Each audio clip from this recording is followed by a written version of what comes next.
So tonight we need to talk about Victorinox and why it's such a huge battle between Leatherman and Victorinox and what that means for us. And when I say us, I mean the plier-loving multi-tool crowd.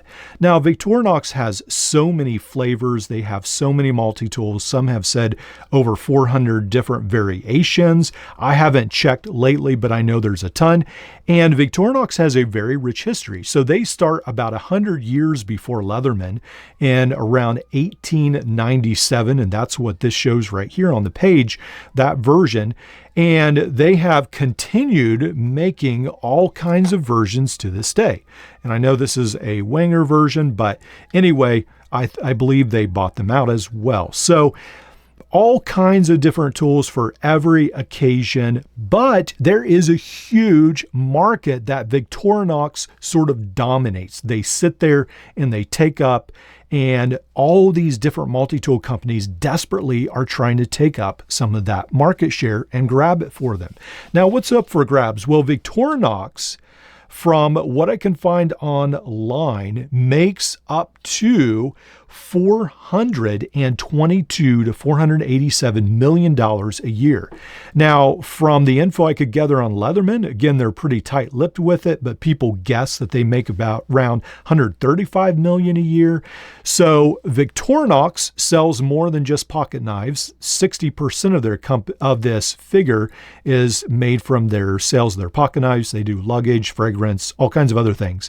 But 60%, so over $200 million, twice what Leatherman does per year, is made by Victorinox. Well, Leatherman obviously wants to get their hands on that, but there's an issue. So when we talk about Victorinox and Leatherman, one of the interesting things about Victorinox that I found is they can make up to 45,000 units a day. Some people say they make 13 million units of these knives a year, which is amazing. So my argument, I guess, is that they can make them cheaper, they can make them better, should Leatherman even try. Now, when we talk about Leatherman, they can make around 8,000 units a day. Some people estimate maybe they make up to 1,300,000, who knows? But it does seem like it's at least half as much as Victorinox, if not a lot less.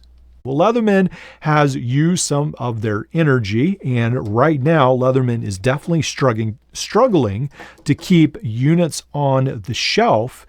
And one of the things that they have diverted some of their attention with is these series, these tools like the T2, the K2, and K4 series, where they're trying to combat Victorinox. And that sort of disappoints me because I really want Leatherman to be laser focused on the plier-based industry. Let Victorinox have this industry. I don't think Leatherman has that much of a chance with it. And I really wish Leatherman would leave this part of the multi-tool world alone. Again, Victorinox has been at it for 100 years more than Leatherman, and Leatherman excels in the plier-based industry. So Victorinox essentially has the Swiss tool and the Spirit. Again, there's different versions, but these are the only two base versions in the plier-based multi-tool world, and they're great. They're at the top of their game, but they're only two, where Leatherman has a lot of plier-based versions, and they could appeal to people with even more.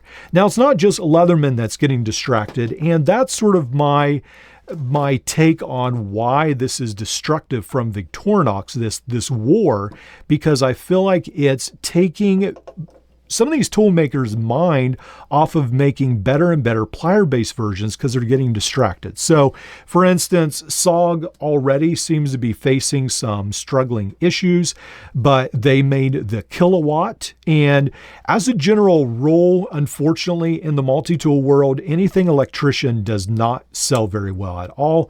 And they still have this on their website for $54. It's got some, looks like some crimpers, and then it's got this knife, a wire stripper, and then you can wire strip actually larger cable as well right here.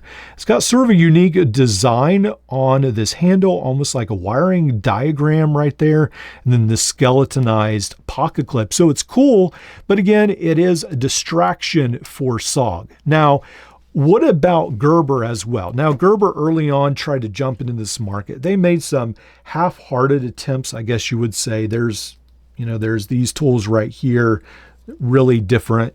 And this has a scissor, and it's very bulky indeed. And then the Gerber light right here, again, has this little light, and then it has all these tools right here in the handle. So pretty cool. It's a neat idea, and it has some extra tools right here as well, but it never really jumped and caught on, again, like these Victorinox models. Now, Gerber recently, again, has really been pumping out a lot of these models. So we've got the little tiny curve version right here. We've got the armbar drive with all of its versions. We've got the lockdown pry and drive as well. And there's many more slim versions, all kinds of different versions. I like these. But again, I really wish Gerber instead had focused on making a small plier-based version where they took two of these and, made it a small plier option. That would have been super cool. Now, other companies like Nextool are doing the same thing where they have things like the Knight, and this one right here is okay, but I do find the tools in the handle very, very hard to get out. So I'm not even going to try, but it does have a lot of tools in there. It's an okay tool. And then the E1 I think is fantastic. I like that it has the bit driver, the scalpel holder, again, the scissors. It's got a lot of cool tools on it, and it comes in a very minimalist package. It's not in the US yet, but I believe it should hit soon. But again, I think it's distracting Nextool from making some, they make some great tools like the W2 that just came out. But again, they're focusing their effort away from the plier tool industry where I wish they would sort of stay. Now, Roxxon again has been doing that. I don't know, maybe it is a good thing for Nextool and Roxxon to do it, but some people seem to love the KS2, and I like it, but again, I would never carry this that much because I love plier-based tools. So again, this is the M4. It's a fine tool, but again, this is not, it's not going to distract me from my daily carry. So right now, again, I've been really enjoying carrying this. This is the DL7 Day Camping DL7, essentially a Leatherman charge copy, and it's fantastic. It's like really smooth opening, and everything just works really good. I've got this bit driver again in here, and then I added a Leatherman charge scales. The pocket clip, I still need to figure out how to make it work, but other than that, this is like a dream tool right here. So this is what I would love to see the market focus on, something that is very pocketable, again, very smooth, and that has the majority of the tools that most of us enjoy carrying every day. So things like this to me are just sort of extra. Yeah, I guess it's great. I mean, it opens really nice and it has some tools there, but again, I'm not going to carry that over something like the ARC or my DL7 if I have those as options to carry already in my house. So I know there must be a lot of people who do like these pocket tools and prefer them to plier based. And so I think for them, that's a great option. But I do think for the rest of us, it can be a distraction. And I hope the multi-tool world, these companies, Leatherman, SOG, Gerber, Nextool, Roxxon, don't get too distracted with Victorinox trying to catch up to them. So let me know your thoughts. Do you think we need more tools like the T2? Do we need more tools like the K2 and the K4? Do we need more tools like the Kilowatt or the armbar? I actually like the armbar the best probably out of all these. Or even the E1. I really like that as well. I did carry it for a little while, but I always go back to a plier-based multi-tool.